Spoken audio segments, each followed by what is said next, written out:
Next ഇയറിലേക്കും എന്തായിരിക്കും പ്രതീക്ഷിക്കാൻ ചെയ്യാവുന്ന ഏറ്റവും നല്ല കാര്യം പ്രഡിക്ഷൻ വേണ്ട. 3 മണിക്കൂറിനുള്ളിൽ എത്രത്തോളം ചെയ്യുന്നു എന്നുള്ള സ്ട്രാറ്റജിക്കൽ പ്ലേസ്മെന്റിനല്ലേ കൂടുതൽ വാല്യൂ ഉണ്ടാവുക. നമുക്കൊരു കോച്ചിങ് മെത്തേഡിന്റെ ഇമ്പോർട്ടൻസ് അവിടെ വരുന്നില്ലേ? കോച്ചിങ് ഇല്ലാത്ത ഒരു കുട്ടിക്ക് പല ക്വസ്റ്റ്യനും അപ്രോച്ച് ചെയ്യാൻ പറ്റില്ല. ഒരു 80% ഉള്ള കുട്ടി, ആ കുട്ടി കോച്ചിങ് എടുക്കണോ? 80% എങ്ങനെ കിട്ടി കുട്ടിക്ക് എന്നുള്ളതാണ് അവർക്കൊരു പ്രധാനപ്പെട്ട കാര്യം. അങ്ങനത്തെ കുട്ടികൾ പഠിക്കുമ്പോൾ എന്തെങ്കിലും മാറ്റം വരുത്തേണ്ടതുണ്ടോ? ഇൻവോൾവ് ചെയ്ത് പഠിക്കാൻ പറ്റണം എന്നുള്ളതാണ്. ആര് പഠിപ്പിക്കണം, അല്ലെങ്കിൽ എങ്ങനെയായിരിക്കണം ക്ലാസ് മുന്നോട്ട് പോകേണ്ടത്, എന്താ പഠിപ്പിക്കേണ്ടത് എന്നുള്ളൊരു ചോദ്യമില്ലേ? NCERT ഇങ്ങനെ വരച്ചായിരുന്നു നമ്മൾ ഇതുവരെ പഠിപ്പിച്ചിരുന്നത്. കഴിഞ്ഞ വർഷം വരെ ഇത്രയും പഠിപ്പിച്ചിട്ടും ഡയറക്റ്റ് ക്വസ്റ്റ്യൻസാണ് ചോദിച്ചത്. പക്ഷേ ഈ വർഷം നമ്മൾ അങ്ങനെ വരച്ച് പഠിപ്പിച്ചതിന് കാര്യമുണ്ട്. നീറ്റ് കോച്ചിങ് എന്തെങ്കിലും മാറ്റം വരുത്താനുണ്ടോ? നമ്മൾ പഠിപ്പിച്ചതിൽ വരാത്ത കോൺസെപ്റ്റുകളൊന്നും ഇല്ലല്ലോ. പക്ഷെ ഇവിടെ പ്രശ്നം വന്ന ടൈമല്ലേ, നടത്തുന്ന പരീക്ഷകളിൽ കൃത്യമായ മാറ്റങ്ങൾ വരുത്താൻ പറ്റും. ആക്ച്വലി കുട്ടികളുടെ ആറ്റിറ്റ്യൂഡ് മാറുന്നതല്ലേ. ആരെങ്ങനെ ക്വസ്റ്റ്യൻ ഇട്ട് കഴിഞ്ഞാലും ഇതൊക്കെ നമുക്ക് വേണ്ട സാധനമാണ്. അങ്ങനെ ഒരു കുട്ടികളെ മുമ്പിലുള്ള ഒരു പിക്ചർ എന്ന് പറഞ്ഞാൽ കഴിഞ്ഞ 4-5 വർഷത്തെ ഒരു ക്വസ്റ്റ്യൻ പേപ്പറാണ്. അത് അവരെ മനസ്സിലങ്ങ് ഫിക്സ് ചെയ്ത് വെച്ചു. ഷോർട്ട് കട്ട് നമ്മൾ കൊടുക്കേണ്ടതല്ല, അത് കുട്ടികളിലേക്ക് ഉണ്ടായി വരേണ്ട സാധനമാണ്. നീറ്റ് 2025 ക്വസ്റ്റ്യൻ പേപ്പറിന്റെ അനാലിസിസും അതിന്റെ കൂടുതൽ വിശേഷങ്ങളൊക്കെ ഡിസ്കസ് ചെയ്യുന്ന വീഡിയോയുടെ ആ പോഡ്കാസ്റ്റിന്റെ 2ാമത്തെ എപ്പിസോഡിലാണ് നമ്മൾ നിൽക്കുന്നുണ്ടാവുക. സാർ, നമ്മൾ 2ാമത്തെ എപ്പിസോഡിൽ ഡിസ്കസ് ചെയ്യാൻ വേണ്ടി പോകുന്ന കാര്യങ്ങൾ നെക്സ്റ്റ് ഇയറിലേക്കും എന്തായിരിക്കും പ്രതീക്ഷിക്കാൻ വേണ്ടി? നെക്സ്റ്റ് ഇയർ കഴിഞ്ഞ കാലത്തെ പോലെ വളരെ എളുപ്പമാക്കാനോ, അല്ലെങ്കിൽ ഈ വർഷത്തെ പോലെ ടൈറ്റ് ആക്കാനോ, ഇതിലും ടൈറ്റ് ആക്കാനോ ഒക്കെ പോസിബിലിറ്റീസ് ഇല്ലേ? എല്ലാം നല്ല സാധ്യത കാണുന്നുണ്ട്. അതുകൊണ്ട് നമുക്ക് ചെയ്യാവുന്ന ഏറ്റവും നല്ല കാര്യം പ്രഡിക്ഷൻ വേണ്ട. നമ്മൾ അങ്ങനെ എക്സ്പെക്ട് ചെയ്യാം. ഇപ്പൊ നമ്മൾ ലോ ലെവലിൽ വരുമെന്ന് എക്സ്പെക്ട് ചെയ്ത് പോകുമ്പോഴാണ് ഇത് കാണുമ്പോൾ ആകെ ടെൻസ്ഡ് ആവുന്നത്. ആദ്യം അത് പ്രതീക്ഷ പോകാം, കുറച്ച് ടൈറ്റ് ആയിരിക്കും. അപ്പൊ അതിന്റെ പ്രിപ്പറേഷൻ ആ ലെവലിൽ തന്നെ ആദ്യം കുട്ടികൾ ചെയ്യാം. ഇപ്പൊ മോക്ക് ടെസ്റ്റ് ഒക്കെ ചെയ്യുമ്പോൾ ക്വസ്റ്റ്യനിൽ കുറച്ചൊക്കെ ഇതേപോലെ നല്ല ലെവലുള്ള ക്വസ്റ്റ്യൻസ് കൊടുത്തിട്ട് കുട്ടികൾ അതിലേക്ക് പാകപ്പെടുത്തുക എന്നുള്ളതാണ് എന്റെ. ശരിക്കും ഇതിനകത്ത് ആ ഒരു ക്വസ്റ്റ്യൻ തന്നെ വരും. നമുക്ക് വെച്ചാൽ സ്ട്രാറ്റജീസിന് അല്ലേ കൂടുതൽ ഇമ്പോർട്ടൻസ് വരും. എൻ്റെ ഒരു കൺസെപ്റ്റാണ്, എൻ്റെ ഒരു തോട്ടാണ്. എന്നുവെച്ചാൽ ശരിക്കും ഈ ഒരു ക്വസ്റ്റ്യൻ എക്സാം എഴുതാൻ വേണ്ടിയിട്ട് 5 മണിക്കൂർ അല്ലെങ്കിൽ 6 മണിക്കൂർ വേണ്ടി വരും, ചിലപ്പോൾ മുഴുവനായിട്ടൊന്ന് വൃത്തിക്ക് ചെയ്തെടുക്കാൻ വേണ്ടിയിട്ട്. പക്ഷെ 3 മണിക്കൂറിനുള്ളിൽ എത്രത്തോളം ചെയ്യുന്നു എന്നുള്ള സ്ട്രാറ്റജിക്കൽ പ്ലേസ്മെന്റിനല്ലേ കൂടുതൽ വാല്യൂ ഉണ്ടാവുക. ഏത് ക്വസ്റ്റ്യൻ സ്കിപ്പ് ചെയ്യുന്നു, എങ്ങനെ പോകുന്നു എന്നുള്ള കാര്യങ്ങൾ അങ്ങനെ അത് തന്നെയല്ലേ വരുന്നുണ്ടാവുക. അപ്പൊ ശരിക്കും എൻ്റെ ഒരു ഫീലാണ്, നമുക്കൊരു കോച്ചിങ് മെത്തേഡിന്റെ ഇമ്പോർട്ടൻസ് അവിടെ വരുന്നില്ലേ? ശരിക്കും എന്താണ് ഒരു കോച്ചിങ് മെത്തേഡിന് നല്ല ഇമ്പോർട്ടൻസ് ഉണ്ട് എന്നാണ്. അപ്പൊ ഞാൻ ഈ വർഷം നടന്ന ഫിസിക്സ് ആണെങ്കിലും കെമിസ്ട്രി ആണെങ്കിലും കോച്ചിങ് ഇല്ലാത്ത ഒരു കുട്ടിക്ക് അത് പല ക്വസ്റ്റ്യനും അപ്രോച്ച് ചെയ്യാൻ പറ്റില്ല. ഡയറക്റ്റ് നമ്മൾ സ്കൂളിൽ കൂട്ടി പഠിക്കും, ബോർഡ് എക്സാമിന് വേണ്ടി കുറച്ച് പഠിച്ചു, അത് എഴുതി NCERT-ലെ കുറച്ച് കാര്യങ്ങൾ പഠിച്ചു. അല്ലാതെ കോച്ചിങ് അവനക്കില്ല എങ്കിൽ ഞാൻ പറയാ ഇതിനകത്ത് പല ക്വസ്റ്റ്യനും ചെയ്യാൻ കഴിയില്ല. ഷുവറാണ്. പിന്നെ വെച്ചാൽ ഈ ക്വസ്റ്റ്യൻ അപ്രോച്ച് ചെയ്യുന്ന ഒരു മെത്തേഡ്സ് ട്രെയിൻ ചെയ്യേണ്ട ആവശ്യം സാധനങ്ങളൊക്കെ എന്തായാലും വരുന്നുണ്ടാവില്ലേ? എങ്ങനെ അപ്രോച്ച് ചെയ്യണം, എപ്പോൾ സ്കിപ്പ് ചെയ്യണം, എപ്പോൾ അറ്റൻഡ് ചെയ്യണം. അത് കുറെ ക്വസ്റ്റ്യൻ ചെയ്ത് കഴിയുമ്പോൾ കുട്ടികൾക്ക് തന്നെ ഒരു ധാരണ വരും, ഇത് ഈ ഒരു പീരീഡിൽ ഇതിലേക്ക് പോയാൽ നമുക്ക് ഫിനിഷിംഗിൽ എത്താൻ പറ്റുമോ. അങ്ങനെ ഒരു ഡിസിഷൻ മേക്കിങ്ങിനും കുട്ടികൾക്ക് തുടക്കത്തിലെ കണ്ടിട്ട് തുടക്കത്തിലെ ഒഴിവാക്കിയപ്പോ എത്ര നേരത്തെ ഒഴിവാക്കാൻ വേണ്ടി പറ്റുമോ ആണ്. സ്കിപ്പിംഗ് ഒരു വലിയ കഴിവാണ്. കാരണം നമ്മൾ ഒരു പ്രാവശ്യം സംസാരിക്കുമ്പോൾ പറഞ്ഞതല്ലേ, ഇങ്ങനെ ഒരു ക്വസ്റ്റ്യൻ ചെയ്താൽ എന്താ വേണ്ടത്? സ്കിപ്പ് ചെയ്യാം. ഈ വർഷത്തെ ചലഞ്ച് വരുന്നത് ഇത് പ്രെഡിക്റ്റബിൾ ആയിട്ടില്ല എന്നുള്ളതാണ്. ഇനി അടുത്ത വർഷം മുതൽ ഇത്ര ചലഞ്ച് വരില്ല എന്നുള്ളതാണ് എനിക്ക്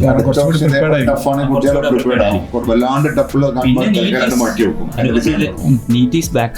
നമ്മളെ മോഹൻലാൽ തുടരും സിനിമയിലെ ബാക്കാണെന്ന് പറഞ്ഞ പോലെ പ്രീ കോവിഡ് ടൈംസിൽ നീറ്റ് അത്യാവശ്യം ടഫായ വർഷങ്ങളുണ്ടല്ലോ. അതേപോലെ നീറ്റ് ശരിക്കും പ്രിപ്പയർ ചെയ്യുന്ന കുട്ടികളുടെ എണ്ണം വളരെ കൂടി വരുന്നതായിട്ട് എനിക്ക് തോന്നിയിട്ടുണ്ട്. എസ്പെഷ്യലി നമുക്ക് പണ്ടൊക്കെ ഉണ്ടായിരുന്നു ഒരു 95% മാർക്ക് താഴേക്കാണെങ്കിൽ കോച്ചിങ് ഇൻസ്റ്റിറ്റ്യൂട്ടിൽ അഡ്മിഷൻ കിട്ടാത്ത ഒരു സമയം, അല്ലെങ്കിൽ ആ കുട്ടികൾ അതിനെപ്പറ്റി ചിന്തിക്കാത്ത സമയം ഉണ്ടായിരുന്നു. ഇപ്പോൾ പക്ഷേ ഒരു 80% ഉള്ള കുട്ടി, അതൊരു കുറച്ചൊരു ബുദ്ധിമുട്ടുള്ള ആൻസർ ആയിരിക്കും തോന്നുന്നുണ്ട്. ആ കുട്ടി കോച്ചിങ് എടുക്കണോ, അല്ലെങ്കിൽ ആ കുറിച്ച് എടുത്തൊരു കാര്യമുണ്ട് ഇങ്ങനത്തെ ഡിഫിക്കൽട്ട് ക്വസ്റ്റൻ ഒക്കെ വരുമ്പോൾ? അല്ല, 80% എങ്ങനെ കിട്ടി കുട്ടിക്ക് എന്നുള്ളതാണ് അവർക്കൊരു പ്രധാനപ്പെട്ട കാര്യം.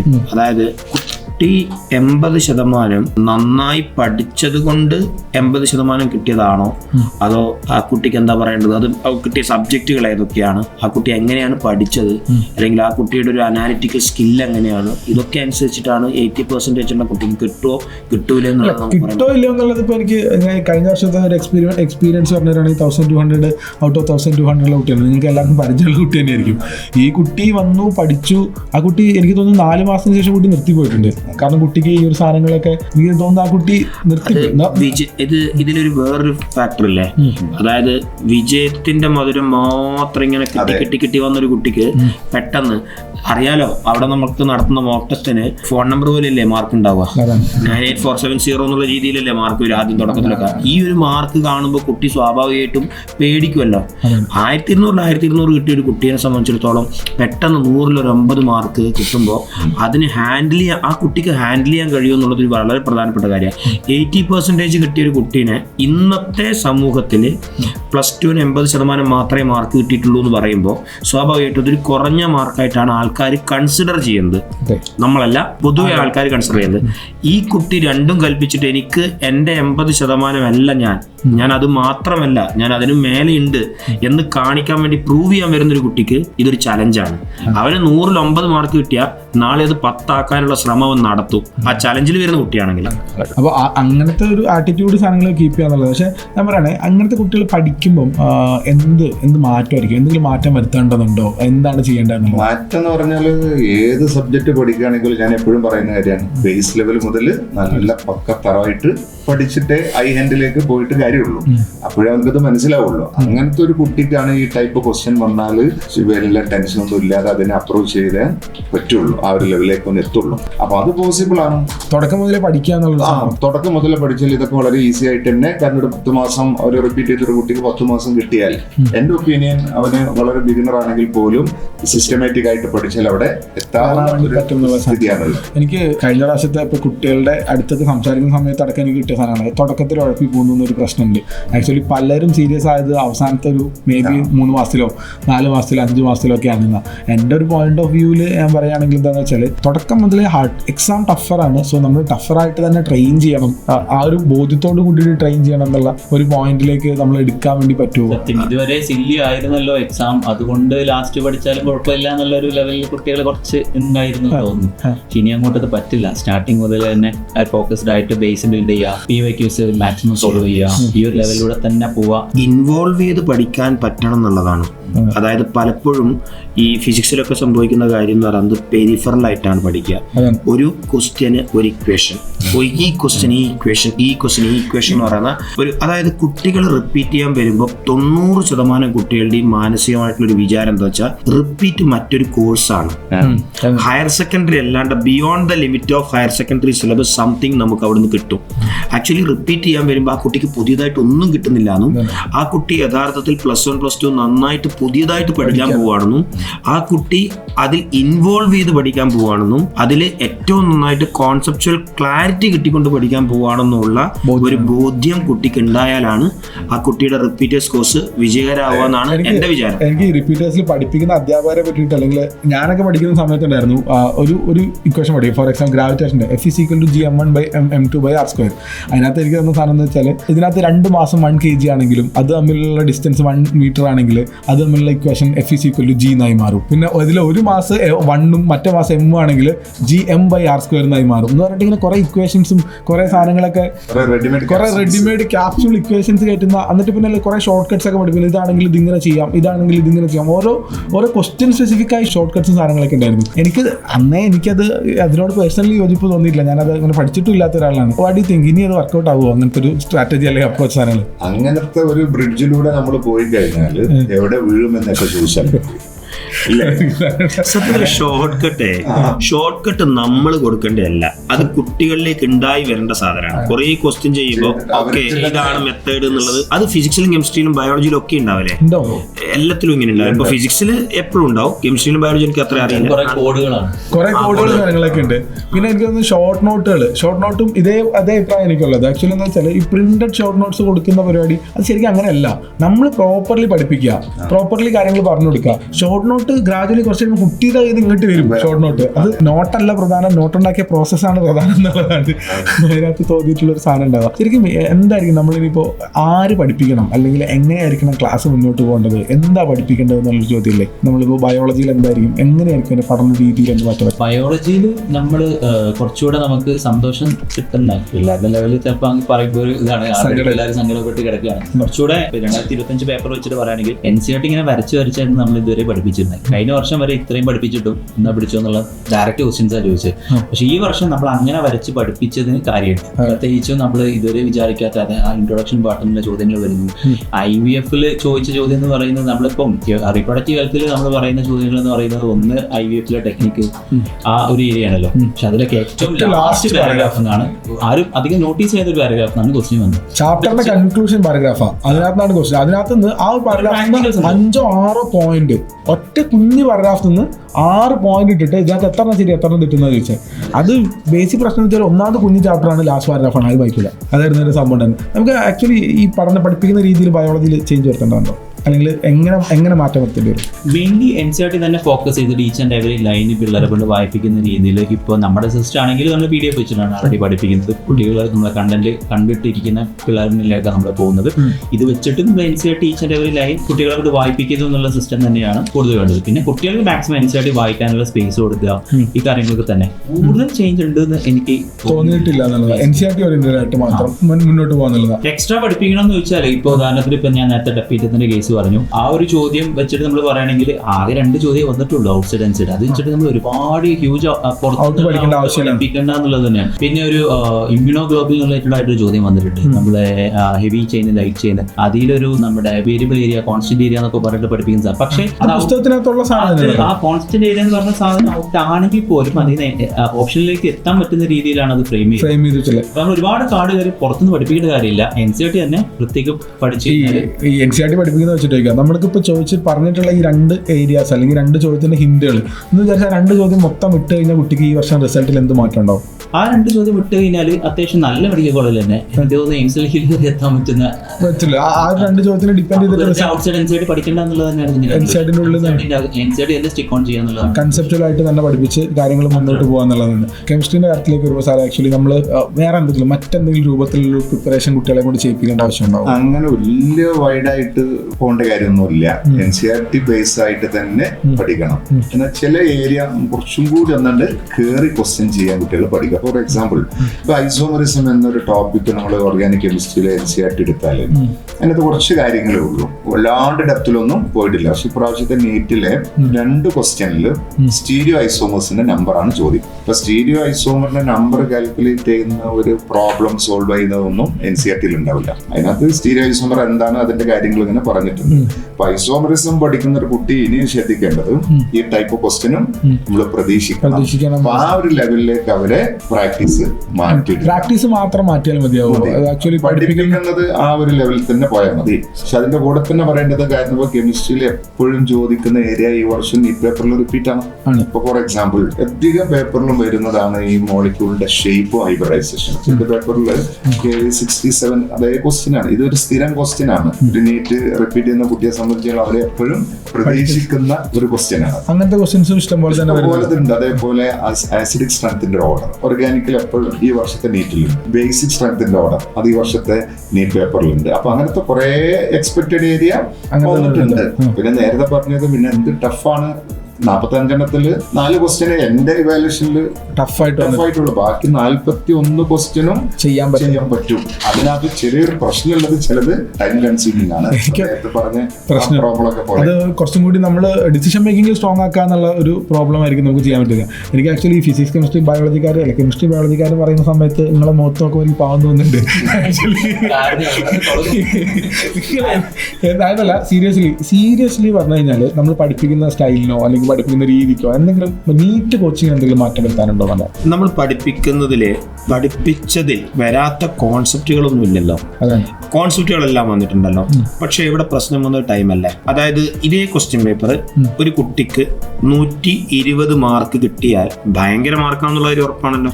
അതായത് ഫിസിക്സിനും കെമിസ്ട്രിക്കും ബയോളജിക്കും ഒരു റിക്വയർഡ് മാർക്ക് കിട്ടിയെന്ന് വിചാരിക്കുക. ആ റിക്വയർഡ് മാർക്കിന്റെ കൂടെ ഫിസിക്സിന് കൂടി ഒരു 120 മാർക്സ് കിട്ടിയാൽ അത് ഔട്ട്സ്റ്റാൻഡിംഗ് മാർക്കാണ്. 120 മാർക്ക് എന്ന് പറഞ്ഞാൽ 30 ക്വസ്റ്റ്യൻ ആണ്. 32 ക്വസ്റ്റ്യനും ഒരു 8 ക്വസ്റ്റ്യൻ തെറ്റും കൂടി ചെയ്താൽ അപ്പൊ 30 ക്വസ്റ്റ്യൻ ഈ കുട്ടിക്ക് ചെയ്യാൻ വേണ്ടിയിട്ട് ഉള്ള സ്റ്റഫ് ഈ സാധനത്തിന്റെ ഉള്ളുണ്ട്.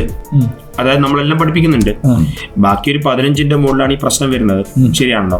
ഈ 30 ക്വസ്റ്റ്യൻ ടൈം മാനേജ് ചെയ്യിപ്പിക്കുക എന്ന് പറയുന്നത് അത് പഠിപ്പിക്കുന്ന ഒരു അധ്യാപകന്റെ കടമയല്ല, അത് കഴിഞ്ഞിട്ട് അടുത്തൊരു കോച്ചിങ് സിസ്റ്റത്തിലേക്ക് കയറേണ്ട സാധനമാണ്.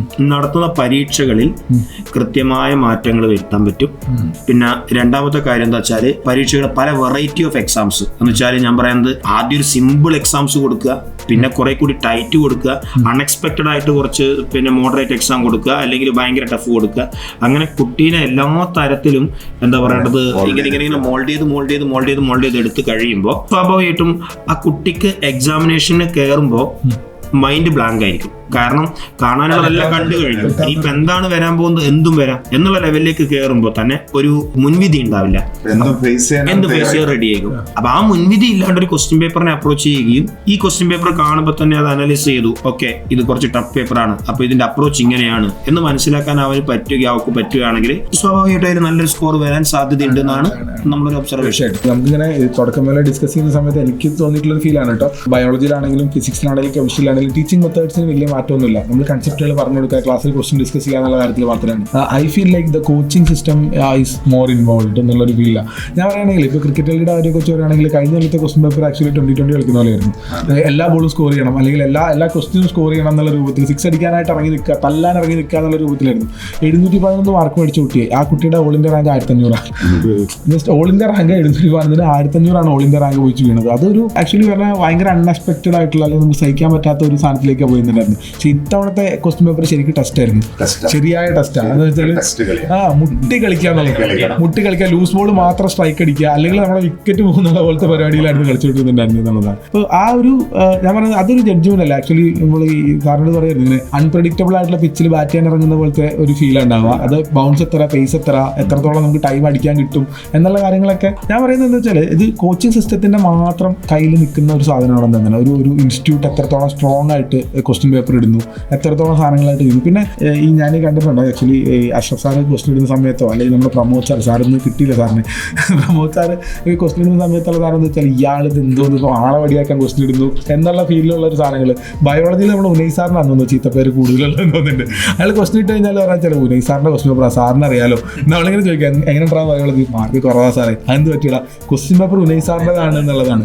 ആക്ച്വലി കുട്ടികളുടെ ആറ്റിറ്റ്യൂഡ് മാറുന്നതല്ലേ. ആരെങ്ങനെ ക്വസ്റ്റ്യൻ ഇട്ട് കഴിഞ്ഞാലും ഇതൊക്കെ നമുക്ക് വേണ്ട സാധനമാണ്, അല്ലെ നമ്മളെ ചൊറിയാനിടുന്ന അങ്ങനെ ഒരു കുട്ടികൾക്ക് നേരത്തെ പറഞ്ഞല്ലോ, കുട്ടികളെ മുമ്പിലുള്ള ഒരു പിക്ചർ എന്ന് പറഞ്ഞാൽ കഴിഞ്ഞ 4-5 വർഷത്തെ ഒരു ക്വസ്റ്റ്യൻ പേപ്പറാണ്. അത് അവരെ മനസ്സിലങ്ങ് ഫിക്സ് ചെയ്ത് വെച്ചു വരും. ഇതിന്റെ ഒരു ഡ്യൂപ്ലിക്കേഷൻ ആണ് 2025 എന്ന് പ്രതീക്ഷിച്ചിട്ടാണ് എക്സാം ഹാളിൽ കയറുന്നത്. അപ്പൊ അവരെഴുതിയ മോക്ക് ടെസ്റ്റുകൾ ടു സം എക്സ്റ്റെന്റ് അങ്ങനെ തന്നെ ആയിരുന്നു. ഇത് ഓപ്പൺ ചെയ്തപ്പോഴാണ് ബയോളജി തന്നെ ആദ്യം വലിയ ഭൂതം കാണുന്നത്. അപ്പോഴേ കാര്യങ്ങൾ കൈവിട്ടു പോയതാണ്. കുറെ പേർക്ക് ഇത് എനിക്ക് തോന്നുന്നു അങ്ങനെ കോൺഫിഡൻസ് പോയ ആളുകൾ അല്ലേ സാർ, എനിക്ക് തോന്നുന്നുണ്ട് ഈ ഒരു മൈൻഡിലാണ് പിന്നെ ഫിസിക്സിനെ അപ്രോച്ച് ചെയ്യുന്നത്. അപ്പോഴേക്കും സംഗതി കുറെ ടെൻഷനായിട്ടും പോയിട്ടുണ്ട്. ഫിസിക്സിന് ഏറ്റവും സിമ്പിൾ ആയിട്ടുള്ള ക്വസ്റ്റ്യൻ ഇതിൻ്റെ ഉള്ളിൽ വന്നതിൽ ഒരു one of the simple question വെച്ചാൽ നമ്മൾ ഈ q one q two by r സ്ക്വയറിലെ കട്ടോസാരിസിന്റെ ഈ ക്വസ്റ്റ്യൻ ഏകദേശം ഒരു പാരഗ്രാഫാണ്. അത് തന്നെ ഇതാണ് വളരെ സിമ്പിൾ ക്വസ്റ്റ്യൻ ആണ്, ഒറ്റയടി കൂത്താം. പക്ഷെ ഇതൊരു പാരഗ്രാഫാണ്, ഇത് വായിച്ചെത്തണ്ടേ. കാരണം ഏതൊരു കുട്ടി സ്വാഭാവികമായിട്ട് ഈ വായിച്ചെത്തുന്നതിന്റെ കാര്യത്തിൽ എനിക്ക് പറയാനുള്ള കാര്യം വെച്ചാൽ അറ്റൻഷൻ സ്പാൻ, ഡിസിഷൻ മേക്കിങ്ങിനോടൊപ്പം തന്നെ എനിക്ക് ഫീൽ ചെയ്തിട്ടുള്ള കാര്യത്തിൽ അറ്റൻഷൻ സ്പാൻ ബിൽഡ് ചെയ്യുന്നതും ഭയങ്കര നിർബന്ധമായിട്ടുള്ള ഒരു കാര്യമാണെന്നുള്ളത്. കുട്ടികൾ ആക്ച്വലി എന്ന് വെച്ചാൽ ഈ ഷോർട്ട് ലിവ്ഡ് ആയിട്ടുള്ള സാധനങ്ങൾ, ചെറിയ ചെറിയ സാധനങ്ങൾ ചെയ്ത് വരുന്നതിനേക്കാളും ഇങ്ങനെ വായിച്ചിട്ട്, അതായത് അത്രയും വലിയ സാധനത്തിൻ്റെ ഉള്ളിൽ ആവശ്യമുള്ളത് ഇങ്ങനെ പിക്ക് ചെയ്യാൻ വേണ്ടി പറ്റാന്നുള്ളത് നല്ല കീനായിട്ട് നോക്കിയെങ്കിലേ പറ്റുള്ളൂ എന്നുള്ളതാണ്. എനിക്കിങ്ങനെ അടുത്ത വർഷത്തെ കുട്ടികളോടാണ് ബേസിക്കലി എനിക്ക് പറയാനുള്ള ഒരു കാര്യം. Question paper different kind of സാധനങ്ങൾ ഇൻസ്റ്റിറ്റ്യൂട്ടിൽ നിന്ന് ഇടും. വേറെ ആരിട്ടില്ലെങ്കിലും നമ്മളെന്തായാലും സാധനങ്ങൾ ഇടുന്നുണ്ടാവുന്നതാണ്. അത് ആക്ച്വലി നമ്മളെ ചൊറിയാൻ വേണ്ടി ഇടുന്നു എന്നുള്ളൊരു മാതൃകയിലേക്ക് പോവാതെ ഇത് നമുക്ക് വേണ്ടി ഒരു സാധനമാണ്, അല്ലെങ്കിൽ ഈ എല്ലാ കൈൻഡിലും നമ്മൾ ട്രെയിൻഡ് ആവേണ്ടതുണ്ട്. ഇനിയിപ്പോൾ ഒരു എക്സാമിന് ഇപ്പോൾ ഭയങ്കര ടഫ്, എനിക്ക് നീറ്റ് ഗാല എക്സാമിനെ പറ്റിയിട്ട് തന്നെ പറയാനുള്ളത്. നീറ്റ് ഗാല എഴുതിയിട്ട് കുട്ടികൾ നമ്മളങ്ങനെ തലയിൽ കൈ വെച്ചിട്ട് സാർ ഇതെന്ത് പണിയാണ് കാണിച്ചത് എന്നുള്ള രൂപത്തിൽ നമ്മളോട് തിരിച്ച് ചോദ്യങ്ങൾ ചോദിക്കുന്നത് ഞാൻ കേട്ടിട്ടുണ്ട് എന്നുള്ളതാണ്. പക്ഷേ ഇനി പഠിക്കാൻ പോണ കുട്ടികളുടെ അടുത്ത് എൻ്റെ ഒരു പേഴ്സണൽ സാധനം കേട്ടോ, തന്തയിബാണെന്ന് പറഞ്ഞ് വേണമെങ്കിൽ ഉപദേശം തള്ളാം, പക്ഷെ എന്നാലും അത് കയ്യിലെടുക്കാം. അതെന്താണെന്ന് വെച്ചാൽ നമ്മളൊരു ചോദ്യം നമ്മൾ പ്ലേസ് ചെയ്യുന്ന സമയത്ത്, അല്ലെങ്കിൽ ഒരു എക്സാമിൻ്റെ ക്വസ്റ്റ്യൻ ഇടുന്ന സമയത്ത് അതിനൊരു മീനിങ് ഉണ്ട് എന്ന് മനസ്സിലാക്കി അത് അക്സെപ്റ്റ് ചെയ്യാൻ തയ്യാറാവുക എന്നുള്ളൊരു പോയിന്റ് എടുക്കുന്നത് ഭയങ്കര വാട്ട് യു സേ, നിങ്ങൾക്ക് എന്താ തോന്നുന്നുണ്ടോ കുട്ടികൾ? ശരിയാണ്, പക്ഷെ നമ്മൾ ഒരു മനുഷ്യന്റെ ഒരു പൊതുവെയുള്ള പ്രകൃതം മാറ്റത്തെ പെട്ടെന്ന് ഉൾക്കൊള്ളാൻ Inertia അടിക്കും. ആരും കഴിയുന്നില്ല. അങ്ങനെ ഒരു പ്രശ്നമുണ്ട്. അത് കുട്ടികളുടെയും ഉണ്ടാവും. നമ്മൾ ആ സംഗതി അവരിലേക്ക് പറഞ്ഞ് അത് മനസ്സിലാക്കാൻ ട്രാക്കിലേക്ക് കുട്ടികളെ കൊണ്ടുവന്നാൽ മാത്രമേ ഇനിയുള്ള കോമ്പറ്റേറ്റീവ് എക്സാമിൽ വിചാരിച്ച് സ്കോർ കിട്ടുള്ളൂ. ക്വസ്റ്റ്യൻ ഏത് ലെവലും ആകാം. ക്വസ്റ്റ്യൻ അതിനനുസരിച്ച് സിലബസിന്റെ ആ ഫ്രെയിമിൽ നിന്നുകൊണ്ട് ക്വസ്റ്റ്യൻ എങ്ങനെയും ചോദിക്കും. അത് നമ്മൾ പ്രതീക്ഷിക്കണം. Thank you so much for watching. നമുക്ക് എന്ത് ചെയ്യാം, അടുത്തൊരു എപ്പിസോഡിൽ അല്ലെങ്കിൽ അടുത്തൊരു ഡിസ്കഷനിൽ ഇതുപോലെ വിശദമായിട്ടിരുന്നിട്ട് തന്നെ നമുക്ക് കാണാനും കണ്ടുമുട്ടാനൊക്കെ പറ്റും. നീറ്റ് 2025 എല്ലാവർക്കും വലിയൊരു പാടായിരുന്നു എന്നുള്ളതാണ്. എല്ലാവർക്കും മുൻവിധി ഉണ്ടായിരുന്നു, നീറ്റ് എക്സാം ഇങ്ങനെയായിരിക്കും, ഇങ്ങനെ മാത്രമേ വരുള്ളൂ എന്നുള്ളൊരു മുൻവിധി ഉണ്ടായിരുന്നു. ആ മുൻവിധിയിൽ നിന്ന് മാറി ചിന്തിക്കാൻ വേണ്ടിയിട്ട് നമ്മൾ ഓർമ്മപ്പെടുത്തുന്ന കാര്യമാണ്. അടുത്ത വർഷം ഇതേ ടഫ്നെസ് വരികയാണെങ്കിൽ പോലും നമ്മളിത് എക്സ്പെക്റ്റഡ് ആയതുകൊണ്ട് നമുക്ക് കുറച്ചും കൂടി എളുപ്പത്തിൽ എന്ത് ചെയ്യാൻ വേണ്ടി പറ്റും, ഡീൽ ചെയ്യാൻ വേണ്ടി പറ്റും എന്നുള്ളത്. അപ്പോൾ ഒരു മുൻവിധി ഇല്ലാതെ വളരെ ബേസ് ലെവലിൽ നിന്ന് അഡ്വാൻസ് ലെവൽ വരെ പഠിക്കാൻ വേണ്ടി പറ്റുന്ന തരത്തിലേക്ക് നിങ്ങൾക്ക് പറ്റട്ടെ എന്ന് ആശംസിച്ചുകൊണ്ട്, അങ്ങനെ പ്രാർത്ഥിച്ചുകൊണ്ട്, അതിനുള്ള എല്ലാ പ്രിപ്പറേഷൻസും നമ്മളിവിടെ ചെയ്തു വെച്ചിട്ടുണ്ട് എന്നുള്ള കാര്യം അറിയിച്ചുകൊണ്ടുകൂടി നമ്മൾ ഈ ഒരു എപ്പിസോഡ് ഇവിടെ വൈൻഡപ്പ് ചെയ്യാണ്. അടുത്തൊരു എപ്പിസോഡിൽ വീണ്ടും കാണാം. നിങ്ങളുടെ അഭിപ്രായങ്ങളും ബാക്കി നിർദ്ദേശങ്ങളൊക്കെ താഴെ കമൻറ്റ് ചെയ്തോളൂ. All the very best. നമ്മൾ അടുത്ത എപ്പിസോഡിലേക്ക് വീണ്ടും കാണുന്നുണ്ടാവും. Bye bye.